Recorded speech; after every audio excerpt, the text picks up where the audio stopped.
जय हिंद। कंगना रनौत अपने अक्सर किसान विरोधी बयानों के कारण सुर्खियों में रहती है। इस बार फिर इन्होंने किसानों पर टिप्पणी की है। पिछला बार भी की थी, जिसके कारण इन्हें बहुत ट्रोल किया गया था और इस बार भी इन्होंने किसानों पर टिप्पणी कर दी है, जिसके कारण सोशल मीडिया पर लगातार इनको ट्रोल किया जा रहा है। तो देखिए, क्या बीजेपी इनको अपने पार्टी से निकाल देगी? क्योंकि देखिए, पिछले 2022 की बात है, एक बीजेपी के प्रवक्ता थे नुपुर शर्मा, उन्होंने एक डिबेट में ऐसा बात कर दिया था जिसके कारण पार्टी ने समझे इनको अपने पार्टी से निष्कासित कर दिया था। क्या इस बार कंगना रनौत को बीजेपी अपने पार्टी से निष्कासित कर देगी? और कंगना रनौत अपने बयान में क्या कही थी, इन सभी बातों को पूरी डिटेल से इस वीडियो में जानते हैं। और क्या इसका बीजेपी पर इम्पैक्ट करेगा, साथ में इस बात को भी जानेंगे। तो देखिए, सबसे पहले शुरू से हम स्टार्ट करते हैं। कंगना रनौत जो है, ये एक फिल्मी एक्ट्रेस थी जिन्होंने बहुत सारे फिल्मों में काम किया है और इनका बहुत सारे फिल्में भी हिट हुई है। तो देखिए, अब इन्होंने जब फिल्म जगत के बाद इन्होंने सोचा कि चलो हम राजनीति में कदम रखते हैं, और इन्होंने हिमाचल प्रदेश के मंडी से लोकसभा चुनाव का सीट लड़ा और हिमाचल प्रदेश के जो मंडी था वहां से ये लोकसभा का सीट जीत भी गई और ये प्रॉपर रूप से सांसद बन के जाकर लोकसभा में बैठी। इसके बाद ये बात हो रही है, सबसे पहले हम जानते हैं कि ये पहला बार की कौन सा ऐसी भाषण दी थी जिसके कारण इनको पूरी तरह से ट्रोल किया जा रहा था। देखिए, आप जानते हैं कि किसान जो है वो एमएसपी की मांग के लिए दिल्ली तक जाकर प्रदर्शन कर रहे थे। वहां पर बहुत सारे समझिए लगभग 378 दिन तक यह प्रयास चला था। बहुत लंबा काल था और किसान लगातार सरकार से मांग कर रहे थे, हमें कुछ एमएसपी जो भी उनका एमएसपी मांग थी वो सरकार से मांग कर रहे थे। और इतना ही नहीं, उनका कहना था कि हमें जो है भारत को WHO से बाहर कीजिए ताकि किसानों को प्रॉपर रूप से लाभ मिल सके और वे अपने फसल को प्रॉपर दाम पर बेच सके। तो इस तरह से जब किसानों ने सरकार समक्ष मांग रखी, जिसके कारण सरकार को WHO से निकलने में बहुत सारी दुविधा का सामना करना पड़ रहा था। तो सरकार ने सोचा, सरकार के लिए बहुत ही समझिए कठिन फैसला था, जिसके कारण सरकार ने इन किसानों को रोकने के तमाम कोशिशें की, जिसके कारण इन पर टीयर गैस भी, लाठीचार्ज भी, इस तरह से तमाम प्रयास किए, लेकिन फिर भी किसान आंदोलन नहीं रुक सका। और किसान जो सरकार थी इसके लिए एक विधेयक भी लाई थी। अंत में इस विधेयक को सरकार को वापस लेना पड़ा, क्योंकि किसानों का जो है आंदोलन बहुत ही उग्र रूप ले लिया था और किसान हर हालत में चाहते थे कि सरकार उस विधेयक को हटाए और हमारे एमएसपी के लिए जो भी मांगे उसको पूरा करे।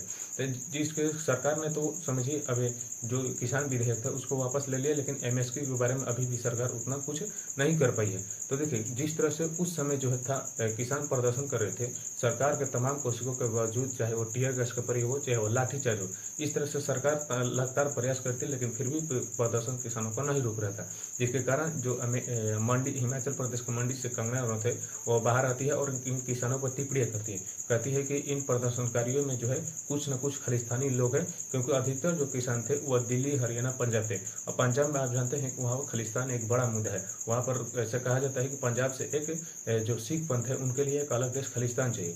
तो इस तरह से प्रदर्शन जब हो रहा था, कंगना रनौत समझी कि ये जो है इस तरह का आंदोलन कोई किसान कर ही नहीं सकता, इसमें हो ना हो कुछ न कुछ खालिस्तानी लोग हैं, जिसके कारण समझिए ये इतना आंदोलन नहीं रुक रहा है। जब इस तरह से बातें उन्होंने कही और उन्होंने कहा कि ये जितने लोग आए हैं, समझिए कंगना रनौत ने कहा कि इसमें कुछ ऐसे भी लोग हैं समझिए जो 100 रुपए के भाड़ा पे है। तो यहाँ पर समझिए किसानों का गुस्सा और भी बढ़ा गया।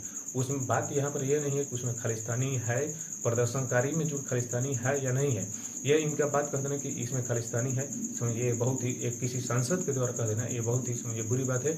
और किसानों का समझिए आंदोलन और भी उग्र रूप लेने लगा था। और ये इनका दूसरा बात कह देना कि यह 100 रुपए के भाड़े पर है, समझिए लोगों में और भी गुस्सा बढ़ गया, जिसके कारण लोगों ने समझे कंगना रनौत को पूरी तरह से जान से मारने की और समझे पूरी सरकार को दबाव बनाने लगे। तो उस समय आप देखे होंगे कि एक कुलविंदर सिंह कौर थी जो CISF के जवान थी, कंगना रनौत को एक एयरपोर्ट पर समय इनको थप्पड़ मार दिया था। अब पता लगा कि ये थप्पड़ क्यों मारी, ये घटना समय पूरी जोरों शोरों से वायरल हुई थी। देखिए, जब ये CISF कुलविंदर सिंह कौर थी, इन्होंने जब उनको मारा तो फिर बाद में बताया कि जो उस समय जो आंदोलन हो रहा था किसानों के द्वारा, उसमें इनके माँ भी थी और इनको माँ को समझ ये एक बात कही थी कि ये जितने लोग आए थे वो सभी 100 रुपए के भाड़ा पर है। तो ऐसा बात कही थी कहना कि मैंने इनको माँ का कोई बुरा नहीं किया, क्योंकि वो जो आंदोलन के उस आंदोलन में मेरी माँ भी थी और मेरे माँ को समझिए 100 रुपए के भाड़े के कह दी, जिसके कारण मुझे इनको मारने का, मैं इनको खोज ही रही थी एयरपोर्ट पे, इनको मैंने इनको थप्पड़ मार दिया। फिर भी किसी भी ऐसे सांसद को ऐसे मारना उचित नहीं है, क्योंकि ये भारत के एक जवान है, इनका काम है रक्षा करना, सांसदों की रक्षा करना, न कि सांसदों को मारना। इसके कारण समझिए उनको समझिए बहुत ट्रोल किया गया था और समझिए उस जो CISF थे उनको भी समझिए बहुत नसीहत दी गई थी। तो ये घटना हुई थी पहली बार जब ये किसानों के बारे में बोली थी, तो उस समय ये घटना समझिए कितना उग्र रूप ले लिया था।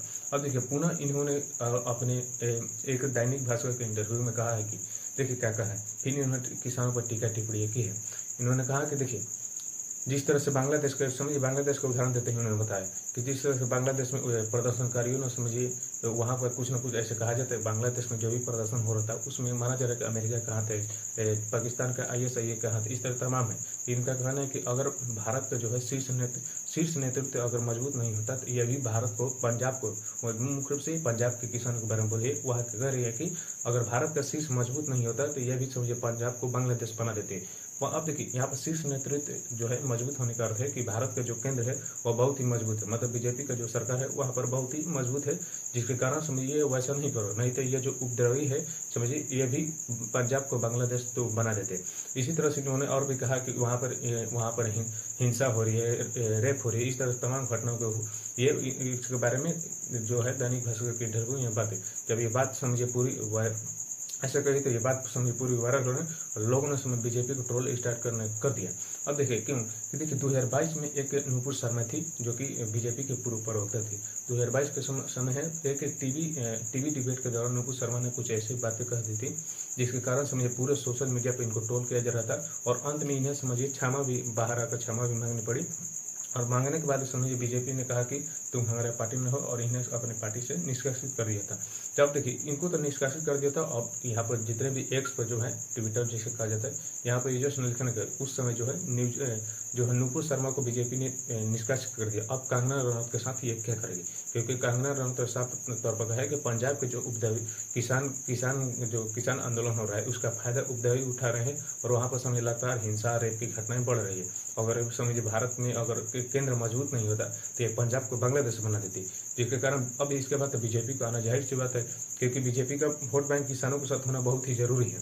तो बीजेपी वहाँ पर आई कहे कि इनका जो कंगना रनौत जो भी बोली है उनके साथ हमारे कोई मतलब हम इससे असहमत है, इनके साथ हमारा कोई वास्ता नहीं। इस तरह से समझिए कंगना रनौत से बीजेपी ने अपने पाला झाड़ ली, कहे कि तुम जो भी ये बात बोली है इनके साथ हमारा कोई भी सहमति नहीं है, अपने मन से बोले इनको हम समझिए इग्नोर करते हैं। इस तरह से बाहर आकर बीजेपी पार्टी के द्वारा बोला गया।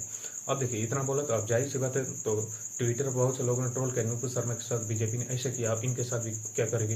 इस तरह से तमाम बातों यहाँ पर समझिए ट्विटर के यूजर्स ने लिखना स्टार्ट कर दिया था। अब देखिए आती है जो विपक्ष में आए हैं हमारे राहुल गांधी जी। और राहुल गांधी जी लगातार जब ये घटनाएं सुने तो इन्होंने अपना बयान रखा और कंगना रनौत पर समझिए सीधे निशाना साधा। इनका कंगना रनौत का नाम नहीं लिया। इन्होंने कहा कि देखिए किसान जो है लगातार MSP की मांग कर रहे हैं, अगर हम सत्ता में आते हैं तो MSP दिलवा कर रहेंगे। हमारी ये पूरी प्रयास रहेगी जितने भी किसान भाई है उनको हम MSP दिलवा कर रहेंगे। और जो किसान जो है बीजेपी का ये काम है, अब उन्होंने बीजेपी पर निशाना साधा कि 378 दिन तक इनका मैराथन चलने वाला, मतलब जो भी आंदोलन था 378 दिन चलता है। समझिए 1 साल से भी ज्यादा ये किसानों का आंदोलन चला था और उसमें लगभग 700 लोगों का बलिदान हुआ था। अब देखिए इनको कहना था कि 378 दिन आंदोलन किए थे और 700 लोगों ने अपने बलिदान दिया था। इसके बाद ही बीजेपी की पार्टी के कुछ जो सदस्य हैं इन्होंने समझिए इन किसान भाइयों को आतंकवादी कहा या इस तरह से जितने भी अंजाम लगाना है उस पर लगा कर इनको साइड किया और इसमें अत्याचार किए थे। इस तरह से राहुल गांधी ने प्रॉपर इनको मतलब कि इनको क्रिटिसाइज किया और बहुत सारे अपन जो है एक्स पर बहुत सारी बातें इन्होंने लिखी।